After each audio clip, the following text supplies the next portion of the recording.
हमारे जैसा संसार के अंत की शुरुआत पृथ्वी पर नहीं हुई और न ही हमारे सौरमंडल में।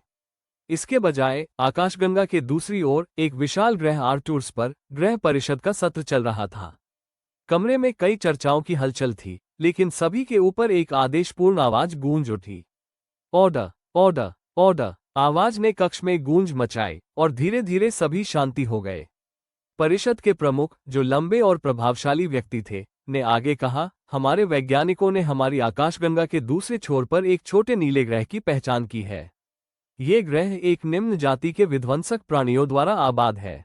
मैं कहता हूं, हमें इन्हें नष्ट कर देना चाहिए। हा हा हा। कक्ष में सहमति की हलचल दौड़ गई। हाँ, हमें इन्हें नष्ट कर देना चाहिए, इससे पहले कि ये अपनी ग्रह से बाहर निकलकर पूरे आकाशगंगा में विध्वंस फैलाएं। एक और आवाज आई, ऑर्डर, ऑर्डर, ऑर्डर। प्रमुख ने फिर से आदेश दिया, हमें यह तय करना होगा कि इन कीटों को कैसे नष्ट किया जाए ताकि आकाशगंगा प्रणाली का कोई नुकसान न हो। उनका स्वर अब गंभीर था।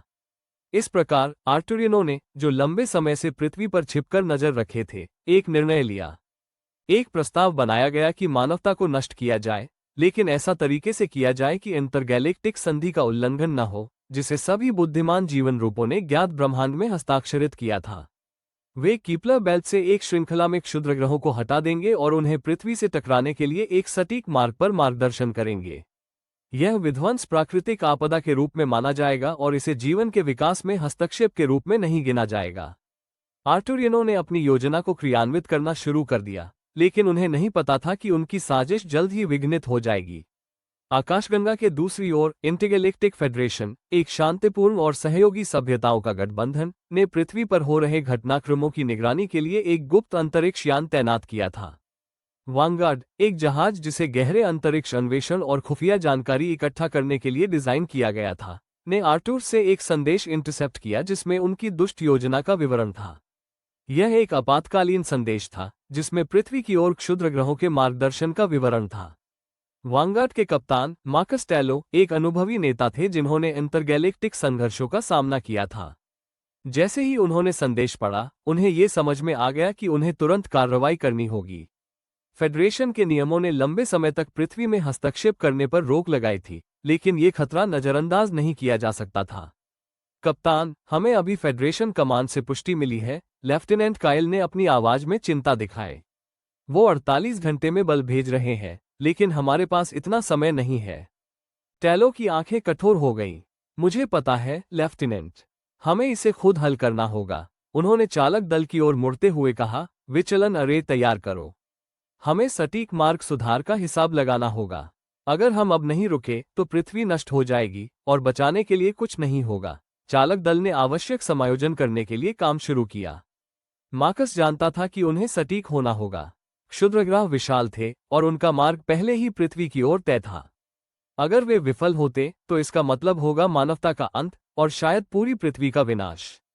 फेडरेशन इसे होने नहीं दे सकता था। हमारे पास केवल एक मौका है, मार्कस ने अपनी सांस रोकते हुए कहा, उसके हाथ कमान कंसोल पर कसकर पकड़ते हुए। वांगार्ड के विचलन अरे में ऊर्जा प्रवाहित होने लगी। पहला क्षुद्रग्रह, जो एक विशाल चट्टान थी और शहरों को नष्ट करने की क्षमता रखती थी, थोड़ी सी दिशा में बदल गया। यह एक छोटा परिवर्तन था, लेकिन पृथ्वी से टकराने से उसे बचा लिया। एक हो गया, कायल ने कहा, उसकी आवाज में आशा और विश्वास का मिश्रण था। लेकिन काम अभी खत्म नहीं हुआ था। 3 और क्षुद्रग्रह पृथ्वी की ओर आ रहे थे और मार्कस जानता था कि सर्वश्रेष्ठ गणनाओं के बावजूद स्थिति नाजुक थी। वांगार्ड ने फिर से हमला किया, दूसरे क्षुद्रग्रह को उसकी जानलेवा पथ से हटा दिया। फिर तीसरा क्षुद्रग्रह अपनी दिशा बदलने लगा। टीम ने मिलकर ऊर्जा पल्स को समायोजित किया, उनकी दिशा सुधारने का प्रयास करते हुए।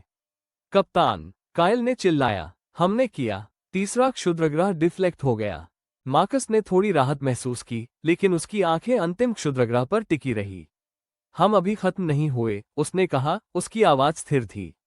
एक आखिरी ऊर्जा की लहर के साथ वांगार्ड ने अंतिम क्षुद्रग्रह को अंतरिक्ष के शून्य में भेज दिया। पृथ्वी अब सुरक्षित थी, कम से कम अभी के लिए। हमने किया, कायल ने कहा, उसकी आवाज बस एक फुसफुसाहट थी। मार्कस ने सिर हिलाया, लेकिन जीत थोड़ा कड़वी थी। हमने तत्काल खतरे को रोका, लेकिन ये केवल शुरुआत है। जैसे ही वांगार्ड फेडरेशन क्षेत्र में लौटने की तैयारी कर रहा था, उन्हें एक अप्रत्याशित संदेश मिला। आर्कटूरस ने एक और संदेश भेजा था, इस बार एक चेतावनी कि वे हस्तक्षेप को सहन नहीं करेंगे। लेकिन उससे पहले कि वे जवाब दे पाते, अचानक एक विस्फोट ने वांगार्ड को हिला दिया। जहाज की प्रणालियां झपकने लगी और चेतावनी लाइट्स लाल हो गईं। रिपोर्ट। मार्कस ने आदेश दिया, सर, हमने एक विसंगति का पता लगाया है। एक क्षुद्रग्रह एक छोटे पत्थर से टकरा गया था, जो पहले ध्यान में नहीं आया था। अब वो पृथ्वी की ओर बढ़ रहा है। और वो छोटा है, लेकिन फिर भी काफी बड़ा है, जिससे महत्वपूर्ण नुकसान हो सकता है। उनसे प्रतिक्रिया करने से पहले पृथ्वी से एक आपातकालीन संदेश आया। मनुष्यों ने वांगार्ड की कार्रवाइयों को गलत समझा, ये सोचते हुए कि वे हमले के अधीन है। परमाणु हथियारों को तैनात किया गया था, जो सीधे फेडरेशन जहाज की ओर एम थे, जो अभी भी पृथ्वी की कक्षा में था। साथ ही आने वाले क्षुद्रग्रह के बारे में समाचार ने पृथ्वी पर घबराहट मचा दी। सरकारों ने इसे एक हमले का कृत्य समझा। मानव सेना ने जो कुछ भी था उसे छोड़ा और अपने ग्रह की रक्षा करने के लिए हर संभव प्रयास किया। परमाणु मिसाइलों को दोनों आने वाले क्षुद्रग्रह और वांगार्ड पर दागा गया। फेडरेशन जहाज, जो अब क्रॉसफायर में था, एक झटके में नष्ट हो गया। लेकिन यही सबसे बुरा नहीं था। छोटे क्षुद्रग्रह ने विस्फोट के दौरान सैकड़ों टुकड़ों में फटकर पृथ्वी की ओर कंकड़ की बारिश बना दी। प्रत्येक टुकड़ा एक छोटे भवन के आकार का था, जिससे व्यापक विनाश हो सकता था। पृथ्वी का वायुमंडल जल उठा जैसे ही ये टुकड़े प्रवेश कर रहे थे, और ग्रह को एक श्रृंखला के विनाशकारी प्रभावों से हिला दिया गया।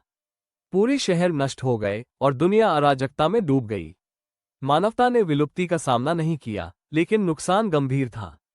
आधुनिक दुनिया की उन्नत प्रौद्योगिकियां एक ही झटके में नष्ट हो गईं। पृथ्वी फिर से पत्थर युग में लौट आई। आपदा के बाद पृथ्वी की सरकारें पुनर्निर्माण की कोशिश कर रही थीं, लेकिन युद्ध और विनाश ने ग्रह को खंडहर में बदल दिया था। इंटरगैलेक्टिक फेडरेशन उनके जहाज और मानवता को बचाने के प्रयासों में हानि देखकर पीछे हटने के लिए मजबूर हो गया। आर्टुरियनों ने अपनी मूल योजना में सफलता प्राप्त की थी, मानवता टूटी हुई, ग्रह का विनाश हुआ। लेकिन उन्हें यह नहीं पता था कि उनकी स्थिति कितनी नाजुक हो गई थी। मार्कस टैलो असफल हो गए थे, लेकिन पृथ्वी बच गई, सिर्फ मुश्किल से। अब पहले से कहीं अधिक जीवित रहने की संघर्ष ने मानवता का भविष्य तय किया। और जैसे जैसे ग्रह फिर से निर्माण की ओर बढ़ा, आर्टुरियनों और इंटरगैलेक्टिक फेडरेशन के गुप्त युद्ध का साया पृथ्वी पर छाया रहेगा। पृथ्वी की सभ्यता के बचे हुए टुकड़ों के लिए भविष्य क्या होगा, और क्या मानवता कभी जान पाएगी कि क्या हुआ था? आकाशगंगा इस निकटवर्ती आपदा द्वारा हमेशा के लिए बदल चुकी थी, अब पहले जैसी नहीं रह सकती।